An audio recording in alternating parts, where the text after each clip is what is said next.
Hello my dear students, ನಾನು ನಿಮ್ಮ ಉಮೇಶ್. ಕಳೆದ ವಿಡಿಯೋದಲ್ಲಿ ನಾವು ಪ್ರಾಜೆಕ್ಟ್ ಮ್ಯಾನೇಜ್ಮೆಂಟ್ ಸ್ಕಿಲ್ಸ್ ಅಂತಕ್ಕಂಥ ಒಂದು ಸಬ್ಜೆಕ್ಟ್ನ ಮೊದಲನೇ ಯೂನಿಟ್ಟಲ್ಲಿ ಕೆಲವು ಕಾನ್ಸೆಪ್ಟ್ಸ್ಗಳನ್ನು ಡಿಸ್ಕಸ್ ಮಾಡಿದ್ವಿ.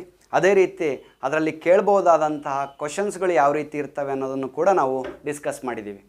ಈ ಒಂದು ವಿಡಿಯೋದಲ್ಲಿ ಪ್ರಾಜೆಕ್ಟ್ ಮ್ಯಾನೇಜ್ಮೆಂಟ್ ಸ್ಕಿಲ್ಸ್ನಲ್ಲಿ ಉಳಿದಿರ್ತಕ್ಕಂಥ ಕಾನ್ಸೆಪ್ಟ್ಸ್ಗಳನ್ನೆಲ್ಲ ಡಿಸ್ಕಸ್ ಮಾಡೋಣ. ಮತ್ತು ಅದರಲ್ಲಿ DCETಗೆ ಯಾವ ರೀತಿ ಕ್ವಶನ್ಸ್ಗಳು ಹೇಳ್ತಾರೆ ಅಂತಕ್ಕಂಥದ್ದನ್ನು ಕೂಡ ನಾನು ನಿಮಗೆ ಎಕ್ಸ್ಪ್ಲೇನ್ ಮಾಡ್ತಾ ಇದ್ದೀನಿ ಸ್ನೇಹಿತರೆ. ಹಾಗಾದರೆ ನೋಡೋಣ, ಈ ಒಂದು ವಿಡಿಯೋದಲ್ಲಿ ನಾವು ಯಾವೆಲ್ಲ ಕಂಟೆಂಟ್ ಬಗ್ಗೆ ಡಿಸ್ಕಸ್ ಮಾಡ್ತೀವಿ ಅಂತ ಹೇಳಿದರೆ, project manager and his roles ಅಂತಕ್ಕಂಥ ವಿಷಯ, ಪ್ರಾಜೆಕ್ಟ್ ಕನ್ಸಲ್ಟೆಂಟ್ಸ್ ಬಗ್ಗೆ ತಿಳ್ಕೊಳ್ತೀವಿ, ಆಪ್ರೇಷನ್ಸ್ ಅಂದ್ರೇನು ಅಂತ ತಿಳ್ಕೊಳ್ತೀವಿ, ಪ್ರೋಸೆಸ್ ಇನ್ ಪ್ರಾಜೆಕ್ಟ್ ಮ್ಯಾನೇಜ್ಮೆಂಟ್ ಅಂದ್ರೇನು ಅಂತ ನೋಡೋಣ, ಹಾಗೆ ಪ್ರಾಜೆಕ್ಟ್ ಸ್ಕೋಪ್ ಅಂದರೆ ಏನು ಅಂತೇಳಿ ತಿಳ್ಕೊಳ್ಳೋಣ ಸ್ನೇಹಿತರೆ. ಮೊಟ್ಟ ಮೊದಲನೇದಾಗಿ ಪ್ರಾಜೆಕ್ಟ್ ಮ್ಯಾನೇಜರ್ ಅಂದರೆ ಏನು, ಪ್ರಾಜೆಕ್ಟ್ ಮ್ಯಾನೇಜರ್ ಅಂದರೆ ಯಾರು, ಅವನ ಕೆಲಸಗಳೇನು, ಅವನ ರೋಲ್ಸ್ಗಳೇನು ಅನ್ನೋದು ವೆರಿ ವೆರಿ ಇಂಪಾರ್ಟೆಂಟ್.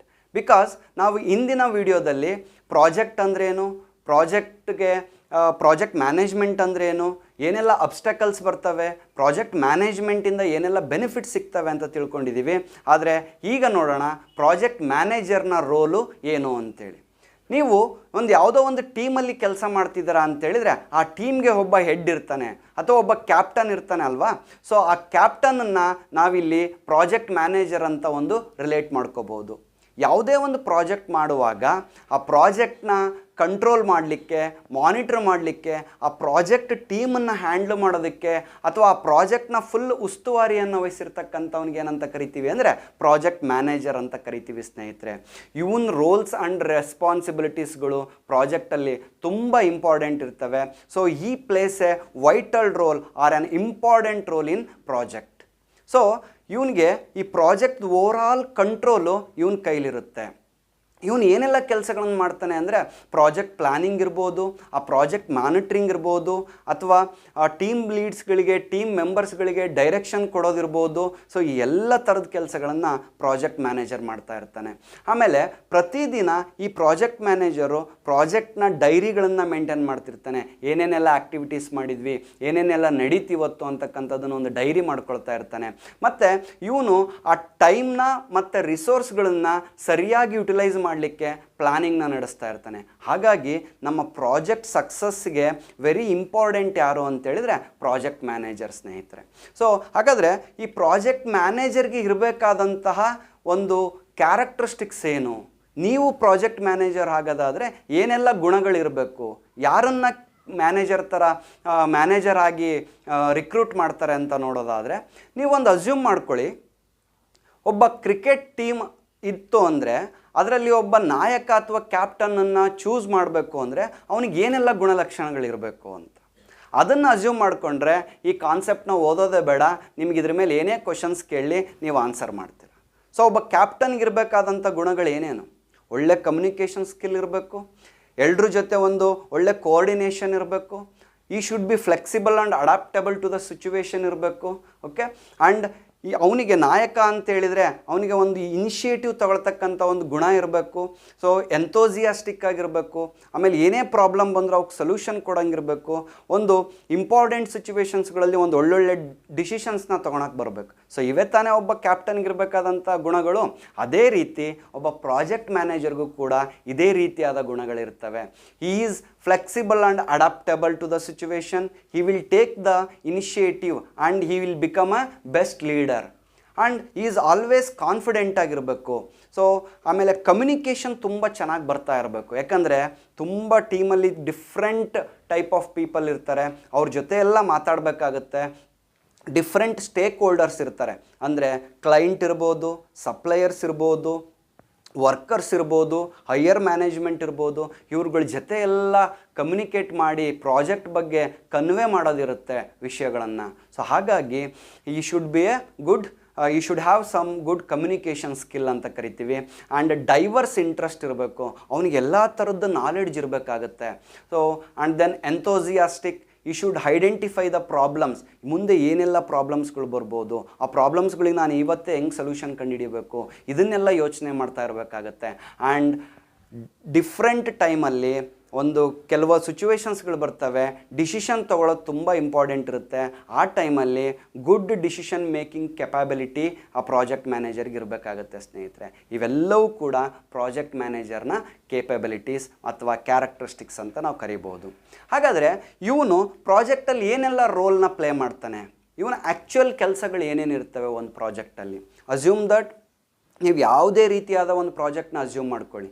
ನೀವು ಸಿವಿಲ್ ಇಂಜಿನಿಯರ್ಸ್ ಆಗಿದ್ದರೆ ಒಂದು ರೋಡ್ ವರ್ಕ್ ನಡೀತಾ ಇದೆ, ಅಲ್ಲಿ ನೂರಾರು ಜನ ಕೆಲಸ ಮಾಡ್ತಿದ್ದಾರೆ, ಅದರಲ್ಲಿ ಒಬ್ಬ ಪ್ರಾಜೆಕ್ಟ್ ಮ್ಯಾನೇಜರ್ ಅಂದರೆ ಅದನ್ನು ಇಮ್ಯಾಜಿನೇಷನ್ ಮಾಡ್ಕೊಳ್ಳಿ. ನೀವು ಕಂಪ್ಯೂಟರ್ ಸೈನ್ಸ್ ಇಂಜಿನಿಯರ್ಸ್ ಆಗಿದ್ದರೆ ಒಂದೇನೋ ಒಂದು ಅಪ್ಲಿಕೇಶನ್ ಡೆವಲಪ್ಮೆಂಟ್ ನಡೀತಾ ಇದೆ, ಅದರಲ್ಲಿ ಒಬ್ಬ 15-20 ಜನ ಕೆಲಸ ಮಾಡ್ತಾ ಇರ್ತಾರೆ, ಅಲ್ಲಿ ಡೆವಲಪ್ಮೆಂಟ್ ಟೀಮ್ ಇದೆ, ಟೆಸ್ಟಿಂಗ್ ಟೀಮ್ ಇದೆ, ಅದಕ್ಕೆ ಒಬ್ಬ ಮ್ಯಾನೇಜರ್ ಇರ್ತಾನೆ ಅಂತ ಅಸ್ಯೂಮ್ ಮಾಡ್ಕೊಳ್ಳಿ. ಮೆಕ್ಯಾನಿಕಲ್ ಇಂಜಿನಿಯರ್ ಯಾವುದೋ ಒಂದು ಟೂಲನ್ನು ಡೆವಲಪ್ ಮಾಡ್ತಾ ಇದ್ದೀವಿ ಅಥವಾ ಡಿಸೈನ್ ಮಾಡ್ತಾ ಇದ್ದೀವಿ ಅಂತ ಆದರೆ ಅಲ್ಲಿ ನೂರಾರು ಜನ ಕೆಲಸ ಮಾಡ್ತಾ ಇರ್ತಾರೆ, ಅದಕ್ಕೆ ಪ್ರಾಜೆಕ್ಟ್ ಮ್ಯಾನೇಜರ್ ಅಂತ ನೀವು ಅಸ್ಯೂಮ್ ಮಾಡ್ಕೊಳ್ಳಿ. ಸೊ ಅವನಿಗಿರಬೇಕಾದಂತಹ ಅಥವಾ ಅವನು ಮಾಡಬಹುದಾದಂಥ ಏನೇನು ಕೆಲಸಗಳನ್ನು ಮಾಡ್ತಾನೆ ಅಂತ ನೋಡೋದಾದರೆ, ಡೆವಲಪಿಂಗ್ ದ ಪ್ರಾಜೆಕ್ಟ್ ಪ್ಲ್ಯಾನ್ಸ್. ಮೊದಲನೇದಾಗಿ ವೆರಿ ಇಂಪಾರ್ಟೆಂಟ್ ಅಂದರೆ ಪ್ಲ್ಯಾನಿಂಗ್ ಮಾಡೋದು ಅಂತ. ಪ್ಲಾನಿಂಗ್ ಮಾಡೋದು ಯಾರ ಕೈಲಿರುತ್ತೆ? ಮ್ಯಾನೇಜರ್ ಕೈಲಾಗಿರುತ್ತೆ. ಪ್ಲಾನಿಂಗ್ ಸರಿಯಾಗಿ ಆಗದೇ ಇದ್ದರೆ ಪ್ರಾಜೆಕ್ಟ್ ಸರಿಯಾಗಿ ಆಗಲ್ಲ. So that is very important stage. ಅದಕ್ಕೆ ಪ್ರಾಜೆಕ್ಟ್ ಪ್ಲ್ಯಾನ್ನ ರೆಡಿ ಮಾಡೋದು, ಯಾವಾಗ ಸ್ಟಾರ್ಟ್ ಮಾಡಬೇಕು, ಒಂದು ವಾರದಲ್ಲಿ ಎಷ್ಟು ಕೆಲಸ ಮಾಡಬೇಕು, ಒಂದು ತಿಂಗಳಲ್ಲಿ ಎಷ್ಟು ಕೆಲಸ ಮಾಡಬೇಕು, ಯಾವ ಕೆಲಸ ಮುಂಚೆ ಮಾಡಬೇಕು, ಯಾವ ಕೆಲಸ ನೆಕ್ಸ್ಟ್ ಮಾಡಬೇಕು, ಇದೆಲ್ಲ ಪ್ಲಾನಿಂಗ್ ಮಾಡೋದು ಇವನ ಕೆಲಸ. ನೆಕ್ಸ್ಟ್ ಇವನು ತುಂಬ ಕೆಲಸಗಳನ್ನು ಮ್ಯಾನೇಜ್ ಮಾಡ್ತಾನೆ. ಏನೇನೆಲ್ಲ ಮ್ಯಾನೇಜ್ ಮಾಡ್ತಾನೆ? ಒಂದು ಕಮ್ಯುನಿಕೇಷನ್ ಇರ್ಬೋದು. ಕಮ್ಯುನಿಕೇಷನ್ ಅಂದರೆ ಡಿಫ್ರೆಂಟ್ ಟೀಮ್ಸ್ಗಳ ನಡುವೆ ಮಾತುಕತೆ ಇರ್ಬೋದು.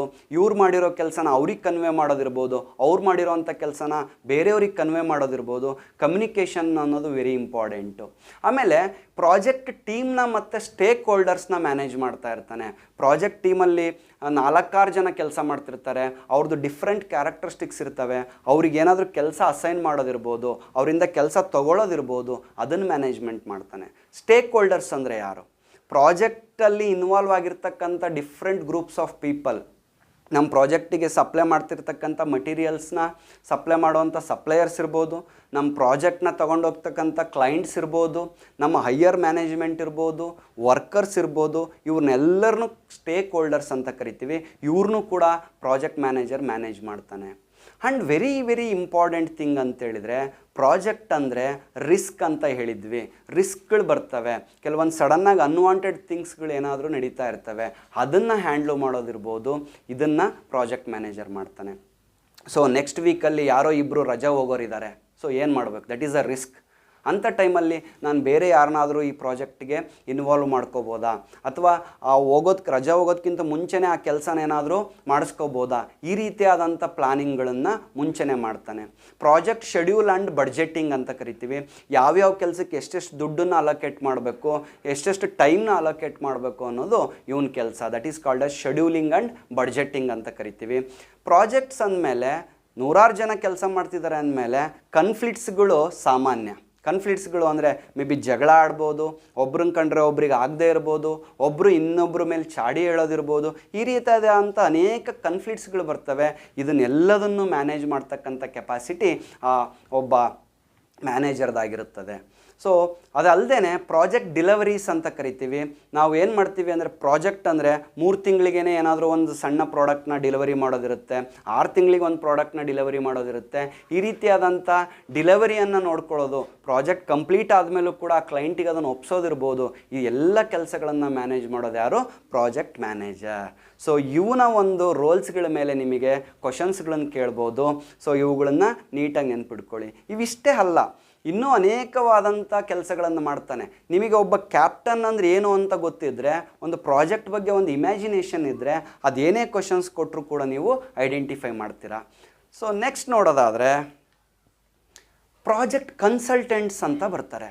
ಪ್ರಾಜೆಕ್ಟ್ ಕನ್ಸಲ್ಟೆಂಟ್ಸ್ ಅಂತಕ್ಕಂಥ ವರ್ಡು ನಿಮಗೆ ಡಿಫ್ರೆಂಟಾಗಿ ಕೇಳ್ಬೋದು. ಈ ಕನ್ಸಲ್ಟೆಂಟ್ಸ್ ಅಂದರೆ ಯಾರು ನೋಡಿ, ಪ್ರಾಜೆಕ್ಟಲ್ಲಿ ಕೆಲಸ ಮಾಡೋ ಅಂಥವ್ರಿಗೆ ಟೀಮ್ ಮೆಂಬರ್ಸ್ ಅಂತೀವಿ. ಅವರ ಹೆಡ್ಡಿಗೆ, ಕ್ಯಾಪ್ಟನ್ಗೆ ಏನಂತ ಕರಿತೀವಿ? ಪ್ರಾಜೆಕ್ಟ್ ಮ್ಯಾನೇಜರ್ ಅಂತ ಕರಿತೀವಿ. ಅವನು ತುಂಬ ರೋಲ್ಸ್ನ ಪ್ಲೇ ಮಾಡ್ತಾನೆ. ಹಾಗಾದರೆ ಕನ್ಸಲ್ಟೆಂಟ್ ಅಂದರೆ ಯಾರು? ಸ್ನೇಹಿತರೆ, ಕನ್ಸಲ್ಟೆಂಟ್ ಅನ್ನೋವಂಥ ವ್ಯಕ್ತಿ ಯಾರಪ್ಪ ಅಂತೇಳಿದರೆ ಇವನು ಇದೇ ರೀತಿಯಾದಂಥ ಪ್ರಾಜೆಕ್ಟ್ಸ್ಗಳನ್ನು ಅನೇಕ ಬಾರಿ ಮಾಡಿರ್ತಕ್ಕಂಥ ಒಬ್ಬ ಎಕ್ಸ್ಪರ್ಟ್ ಪರ್ಸನ್ಗೆ ನಾವೇನಂತ ಕರಿತೀವಿ, ಕನ್ಸಲ್ಟೆಂಟ್ ಅಂತ ಕರಿತೀವಿ. ಮೇ ಬಿ ಅದೇ ಕಂಪ್ನಿನಲ್ಲಿ ಇನ್ನೊಂದು ಪ್ರಾಜೆಕ್ಟಲ್ಲಿ ಇರ್ಬೋದು, ಅವನು ನಮ್ಮ ಪ್ರಾಜೆಕ್ಟಲ್ಲಿ ಇಲ್ಲ, ನಮ್ಮ ಟೀಮಲ್ಲಿ ಇಲ್ಲ, ಅವನಿಂದ ನಾವೇನಾದರೂ ನಮ್ಮ ಪ್ರಾಜೆಕ್ಟಿಗೆ ಹೆಲ್ಪ್ ತೊಗೋಬೋದಾ? ಎಸ್, ತೊಗೋಬೋದು. ಅಂಥ ಟೈಮಲ್ಲಿ ಅವ್ನು ಬಂದುಬಿಟ್ಟು ಅವನನ್ನು ನಾವು ಕನ್ಸಲ್ಟ್ ಮಾಡಿದರೆ ಅವ್ನು ಬಂದು ನಮ್ಮ ಪ್ರಾಜೆಕ್ಟಿಗೆ ಹೆಲ್ಪ್ ಮಾಡ್ತಾ ಇರ್ತಾನೆ. ಸೊ ನೀವು ಮಾಡ್ತಿರೋದು ಸರಿ ಇದೆನೋ ಇಲ್ವೋ, ಯಾವ ರೀತಿ ರಿಸ್ಕನ್ನು ಟ್ಯಾಕಲ್ ಮಾಡಬೇಕು, ಯಾವ ರೀತಿ ಇನ್ನೂ ಚೆನ್ನಾಗಿ ಪ್ಲಾನಿಂಗ್ ಮಾಡ್ಕೋಬೇಕು, ಯಾವ ರೀತಿ ಟೈಮನ್ನು ಸೇವ್ ಮಾಡಬೇಕು, ಯಾವ ರೀತಿ ವೇಸ್ಟೇಜ್ನ ಸೇವ್ ಮಾಡಬೇಕು, ಇದೆಲ್ಲ ಗೈಡೆನ್ಸ್ ಕೊಡೋದಕ್ಕೆ ಅಂತ ಒಬ್ಬ ಪರ್ಸನ್ ಇರ್ತಾನೆ. ಅವನನ್ನು ನಾವು ಪ್ರಾಜೆಕ್ಟ್ ಕನ್ಸಲ್ಟೆಂಟ್ ಅಂತ ಕರಿತೀವಿ. ನಮ್ಮ ಕಂಪ್ನಿಯವನೇ ಆಗ್ಬೋದು ಅಥವಾ ಇನ್ನೊಂದು ಕಂಪ್ನಿಯಿಂದ ಬಂದಿರ್ಬೋದು. ಆ ಥರ ಒಬ್ಬ ವ್ಯಕ್ತಿಯನ್ನು ನಮ್ಮ ಪ್ರಾಜೆಕ್ಟಿಗೆ ಅಪಾಯಿಂಟ್ ಮಾಡ್ಕೊಂಡಿರ್ತಾರೆ ಗೈಡೆನ್ಸ್ ಕೊಡೋದಕ್ಕೋಸ್ಕರ. ಅವನನ್ನು ಪ್ರಾಜೆಕ್ಟ್ ಕನ್ಸಲ್ಟೆಂಟ್ ಅಂತ ಕರಿತೀವಿ. ಯಾಕೆ ಅಂದರೆ ನಮ್ಮ ಪ್ರಾಜೆಕ್ಟಲ್ಲಿ ಎಕ್ಸ್ಪರ್ಟ್ ಪರ್ಸನ್ಸ್ಗಳು ಇಲ್ಲದೇ ಇರ್ಬೋದು, ಆ ಹೊಸ ಟೆಕ್ನಾಲಜಿ ಗೊತ್ತಿಲ್ಲದೇ ಇರೋರು ಇರ್ಬೋದು. ಆವಾಗ ಈ ಕನ್ಸಲ್ಟೆಂಟ್ ಅನ್ನೋರು ಆ ಟೆಕ್ನಾಲಜಿಯನ್ನು ತಿಳ್ಕೊಂಡವರಾಗಿರ್ತಾರೆ, ತುಂಬ ಎಕ್ಸ್ಪೀರಿಯನ್ಸ್ ಇರುತ್ತೆ, ಹಿಂದೆ ಅನೇಕ ಬಾರಿ ಈ ರೀತಿಯಾದ ಪ್ರಾಜೆಕ್ಟ್ಸ್ಗಳಲ್ಲಿ ವರ್ಕ್ ಮಾಡಿರೋರು ಇರ್ತಾರೆ. ಅವ್ರನ್ನ ಕನ್ಸಲ್ಟ್ ಮಾಡೋದ್ರಿಂದ ನಮ್ಮ ಪ್ರಾಜೆಕ್ಟಿಗೆ ಹೆಲ್ಪ್ ಆಗುತ್ತೆ. ಅದಕ್ಕೋಸ್ಕರ ನಾವು ಆ ಪ್ರಾಜೆಕ್ಟ್ ಕನ್ಸಲ್ಟೆಂಟ್ ಅನ್ನೋ ಅಂಥ ಒಂದು ರೋಲು ಕೂಡ ನಮ್ಮ ಪ್ರಾಜೆಕ್ಟ್ ಮ್ಯಾನೇಜ್ಮೆಂಟಲ್ಲಿ ವೆರಿ ವೆರಿ ಇಂಪಾರ್ಟೆಂಟ್. ಸೊ ಹಾಗಾದರೆ ನಾವಿಲ್ಲಿ ಸ್ಲೈಡಲ್ಲಿ ಕೊಟ್ಟಿರೋ ಥರ consultant provides guidance as well as direction to the project. ನೋಡಿ, ಗೈಡೆನ್ಸ್ ಮತ್ತು ಡೈರೆಕ್ಷನ್ ಕೊಡ್ತಾನೆ. He will fill the gap when there is no in-house facility available. ನಮ್ಮ ಪ್ರಾಜೆಕ್ಟಲ್ಲಿ ಮೇ ಬಿ ರಿಸೋರ್ಸ್ಗಳು ಕಡಿಮೆ ಇದ್ದರೆ, ಟೆಕ್ನಾಲಜಿ ಏನಾದರೂ ಕಡಿಮೆ ಇದ್ದರೆ, ಸ್ಕಿಲ್ಡ್ ಪರ್ಸನ್ ಕಡಿಮೆ ಇದ್ದರೆ ಆ ಗ್ಯಾಪನ್ನು ಫಿಲ್ ಮಾಡ್ತಾನೆ. ಅವನು ಸಹಾಯ ಮಾಡೋದ್ರ ಮೂಲಕ ಆ ಗ್ಯಾಪನ್ನು ಫಿಲ್ ಮಾಡ್ತಾನೆ ಸ್ನೇಹಿತರೆ. ಮತ್ತು ಈ assist with a new technology, ಯಾವುದೋ ಒಂದು ನಟ್ಟನ್ನು ನಾವು ಮೆಕ್ಯಾನಿಕಲ್ನವ್ರಿಗೆ ಹೇಳೋದಾದರೆ ಯಾವುದೋ ಒಂದು ಇಂಜಿನನ್ನು ಡೆವಲಪ್ ಮಾಡ್ತಾ ಇದ್ದೀವಿ ಅಥವಾ ಮ್ಯಾನುಫ್ಯಾಕ್ಚರ್ ಮಾಡ್ತಾ ಇದ್ದೀವಿ ಅಂತಾದರೆ ಏನೋ ಒಂದು ಹೊಸ ಟೆಕ್ನಾಲಜಿ ಬಂದಿದೆ. ಈಗೆಲ್ಲ ನೋಡಿದರೆ ಎಲೆಕ್ಟ್ರಿಕ್ ವೆಹಿಕಲ್ಸ್ಗಳು ಬರ್ತಾ ಇದ್ದಾವೆ. ನಿಮ್ಮ ಪೆಟ್ರೋಲ್ ಇಂಜಿನ್, ಡೀಸೆಲ್ ಇಂಜಿನಿಗೆ ಮಾಡ್ತಿದ್ದಂಥ ಇಂಜಿನ್ಸ್ಗಳೇ ಬೇರೆ ಇರ್ಬೋದು, ಎಲೆಕ್ಟ್ರಿಕಲ್ ವೆಹಿಕಲ್ಸಲ್ಲಿ ಬರ್ತಕ್ಕಂಥ ಇಂಜಿನ್ಸ್ಗಳೇ ಬೇರೆ ಇರ್ಬೋದು. ಆದರೆ ನಿಮ್ಮ ಕಂಪ್ನಿನಲ್ಲಿ ಆ ಎಲೆಕ್ಟ್ರಿಕಲ್ ವೆಹಿಕಲ್ ಬಗ್ಗೆ ಗೊತ್ತಿರ್ತಕ್ಕಂಥ ಒಬ್ಬ ಪರ್ಸನ್ ಇಲ್ಲದೆ ಇರ್ಬೋದು. ಆಗ ನಾವು ಎಲೆಕ್ಟ್ರಿಕಲ್ ವೆಹಿಕಲ್ ಬಗ್ಗೆ ತಿಳ್ಕೊಂಡಿರೋವಂಥ ಒಬ್ಬ ವ್ಯಕ್ತಿನ ಕನ್ಸಲ್ಟೆಂಟ್ ಆಗಿ ತಗೊಂಡ್ರೆ ಅವನು ಬಂದು EV ವೆಹಿಕಲ್ಸ್ಗಳ ಬಗ್ಗೆ ನಿಮಗೆ ಗೈಡೆನ್ಸ್ ಕೊಡ್ತಾನೆ. And he assist to achieve cost control and time control. ಕಾಸ್ಟ್ನ ಸೇವ್ ಮಾಡೋದಿರ್ಬೋದು, ಟೈಮ್ ಸೇವ್ ಮಾಡೋದ್ರ ಬಗ್ಗೆ ಹೇಳ್ತಾನೆ.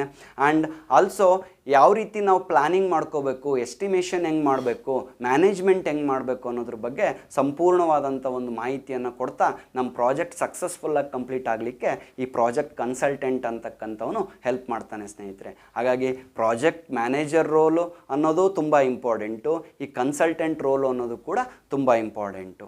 Consultant may be from our company it self are from the outside. Okay, so ಅವನು ನಮ್ಮದೇ ಕಂಪ್ನಿಯಲ್ಲಿ ಇರಬೇಕು ಅಂತ ಏನಿಲ್ಲ ಅಂತ.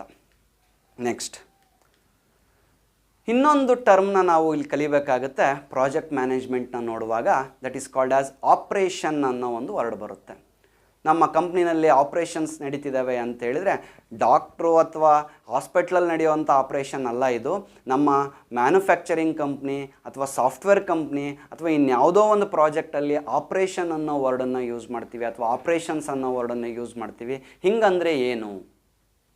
ಆಪ್ರೇಷನ್ಗೂ ಪ್ರೋಸೆಸ್ಸಿಗೂ ಪ್ರಾಜೆಕ್ಟ್ಗೂ ಇರೋ ಡಿಫ್ರೆನ್ಸ್ ಏನು? ಇದು ವೆರಿ ವೆರಿ ಇಂಪಾರ್ಟೆಂಟ್. ಇದ್ರ ಮೇಲೆ ಕ್ವಶನ್ಸ್ ಕೇಳ್ತಾರೆ. ಈ ಮೂರೂ ಟರ್ಮ್ಸ್ಗಳು ಒಂದೇ ಥರ ಅನಿಸುತ್ತೆ, ಆದರೆ ದೆರ್ ಈಸ್ ಎ ಡಿಫ್ರೆನ್ಸ್. ಯಾವುದನ್ನು ಆಪ್ರೇಷನ್ ಅಂತೀವಿ, ಯಾವ ಆ್ಯಕ್ಟಿವಿಟಿನ ಪ್ರೋಸೆಸ್ ಅಂತೀವಿ, ಯಾವ ಆ್ಯಕ್ಟಿವಿಟಿನ ಪ್ರಾಜೆಕ್ಟ್ ಅಂತೀವಿ ಅನ್ನೋದು ನಿಮಗೆ ಗೊತ್ತಿರಬೇಕು ಸ್ನೇಹಿತರೆ. ಸೊ ಹಾಗಾದರೆ ನಾನು ಫಸ್ಟು ನಿಮಗೆ ಕಾನ್ಸೆಪ್ಟನ್ನ ಹೇಳ್ಬಿಡ್ತೀನಿ, ಆಪ್ರೇಷನ್ಸ್ ಅಂದರೆ ಏನು ಅಂತೇಳಿ. ನೋಡಿ, ಪ್ರಾಜೆಕ್ಟ್ ಅಂದರೆ ಒಂದು ಸ್ಪೆಸಿಫಿಕ್ ಗೋಲ್ಗೆ ರೀಚ್ ಮಾಡಬೇಕು ಅಂತೇಳ್ಬಿಟ್ಟು ಒಂದು ಸೆಟ್ ಆಫ್ ಆ್ಯಕ್ಟಿವಿಟೀಸ್ಗಳು ನಡೀತಾ ಇರ್ತವೆ. ಆ ಗೋಲ್ನ ರೀಚ್ ಮಾಡೋದಕ್ಕೋಸ್ಕರ ಅದನ್ನು ನಾವು ಪ್ರಾಜೆಕ್ಟ್ ಅಂತ ಕರಿತೀವಿ. ಅಲ್ಲಿ ಏನೋ ಒಂದು ಹೊಸ ಪ್ರಾಡಕ್ಟ್ನ ಇನ್ನೋವೇಟ್ ಮಾಡ್ತೀವಿ. ರಿಪೀಟೆಡ್ ಟಾಸ್ಕಿಗೆ ನಾವು ಪ್ರಾಜೆಕ್ಟ್ ಅಂತ ಕರೆಯಲ್ಲ. ಆದರೆ ಅದನ್ನು ಇನ್ನೋವೇಟ್ ಮಾಡುವಾಗ ಅಥವಾ ಆ ಪ್ರಾಜೆಕ್ಟ್ನ ಕಂಪ್ಲೀಟ್ ಮಾಡಿದ ಮೇಲೆ ಆ ಪ್ರಾಜೆಕ್ಟ್ನ ಔಟ್ಪುಟ್ನ ನಾವು ಮತ್ತೆ ಮಾರ್ಕೆಟಿಗೆ ಬಿಡಬೇಕು ಅಂತ ಏನೇನೆಲ್ಲ ಆಪ್ರೇಷನ್ಸ್ ಮಾಡ್ತೀವಲ್ಲ, ಏನೇನೆಲ್ಲ ಕೆಲಸಗಳನ್ನು ಮಾಡ್ತೀವಲ್ಲ, ಅದನ್ನು ಆಪ್ರೇಷನ್ಸ್ ಅಂತ ಕರೀತಾರೆ. ಒಂದು ಎಕ್ಸಾಂಪಲ್ ಹೇಳ್ಬಿಡ್ತೀನಿ. ಈಗ ಯಾವುದೋ ಒಂದು ವ್ಯಾಕ್ಸಿನನ್ನು ಕಂಡುಹಿಡಿಬೇಕು. ಫಸ್ಟು ಮೊನ್ನೆ ಕೋವಿಡ್ ಟೈಮಲ್ಲಿ ಯಾವುದೋ ಒಂದು ವ್ಯಾಕ್ಸಿನನ್ನು ಕಂಡುಹಿಡಿತಾ ಇದ್ದಾರೆ ಅಂತ ಆದರೆ, ಆ ವ್ಯಾಕ್ಸಿನ್ ಕಂಡುಹಿಡಿಬೇಕು ಅಂತೇಳಿ ಏನು ಒಂದು ಸ್ಟಾರ್ಟಿಂಗ್ ಡೇ ಮತ್ತು ಎಂಡಿಂಗ್ ಡೇ ಇಟ್ಕೊಂಡ್ಬಿಟ್ಟು ಆ ವ್ಯಾಕ್ಸಿನ್ನ ಕಂಡುಹಿಡಿದ್ರಲ್ಲ, ಫಸ್ಟ್ ಟೈಮ್ ಕಂಡುಹಿಡಿದಾಗ that is called as a project ಅಂತ ಕರಿತೀವಿ. ಆ ವ್ಯಾಕ್ಸಿನ್ ಯಾವಾಗ ಆ ಪ್ರಾಜೆಕ್ಟ್ ನಮಗೆ ಸಕ್ಸಸ್ಫುಲ್ ಆಗುತ್ತೆ, ಅದೇ ಥರದ ವ್ಯಾಕ್ಸಿನ್ನ ನಾವು ಲಕ್ಷಾಂತರ ಪ್ರೊಡ್ಯೂಸ್ ಮಾಡ್ಬೇಕು ತಾನೆ, ಮ್ಯಾನುಫ್ಯಾಕ್ಚರ್ ಮಾಡ್ಬೇಕು ತಾನೆ.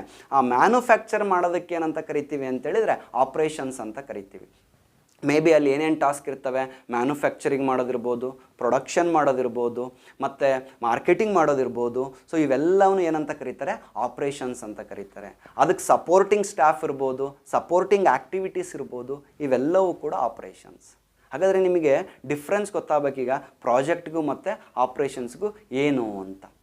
ಇದು ಪ್ರಾಜೆಕ್ಟ್ ಅಂತಕ್ಕಂಥದ್ದು ಒಂದು ಸಲದ ಆ್ಯಕ್ಟಿವಿಟಿ, ಆಪ್ರೇಷನ್ಸ್ ಅಂತಕ್ಕಂಥದ್ದು ರಿಪೀಟೆಡ್ ಆ್ಯಕ್ಟಿವಿಟಿ. ಒಂದು ಸಲ ವ್ಯಾಕ್ಸಿನೇಷನ್ ಕಂಡುಹಿಡಿಯೋದು ಪ್ರಾಜೆಕ್ಟ್, ಅದಾದಮೇಲೆ ಆ ವ್ಯಾಕ್ಸಿನೇಷನನ್ನು ಪದೇ ಪದೇ ಮ್ಯಾನುಫ್ಯಾಕ್ಚರ್ ಮಾಡ್ತಾ ಹೋಗೋದು, ಮಾರ್ಕೆಟಿಗೆ ಬಿಡೋದು, ಮಾರ್ಕೆಟಿಂಗ್ ಮಾಡೋದು, ಸೇಲ್ಸ್ ಮಾಡೋದು, ಇದೆಲ್ಲದೂ ಕೂಡ ಆಪ್ರೇಷನ್ಸ್ ಅಂತ ಕರಿತೀವಿ. ಸೊ ಅದಕ್ಕೆ examples production, manufacturing and accounting, these task are called as a operations in project management. Okay, so next. ಹಾಗಾದರೆ ಇಲ್ಲಿ ಈ ಸ್ಲೈಡಲ್ಲಿ ನೋಡೋದಾದರೆ ನಾವು ಪ್ರಾಜೆಕ್ಟ್ಗೂ ಮತ್ತು ಆಪ್ರೇಷನ್ಸ್ಗೂ ಏನು ಡಿಫ್ರೆನ್ಸ್ ಅಂತ ನಾನು ಹಾಕಿದ್ದೀನಿ ಇಲ್ಲಿ.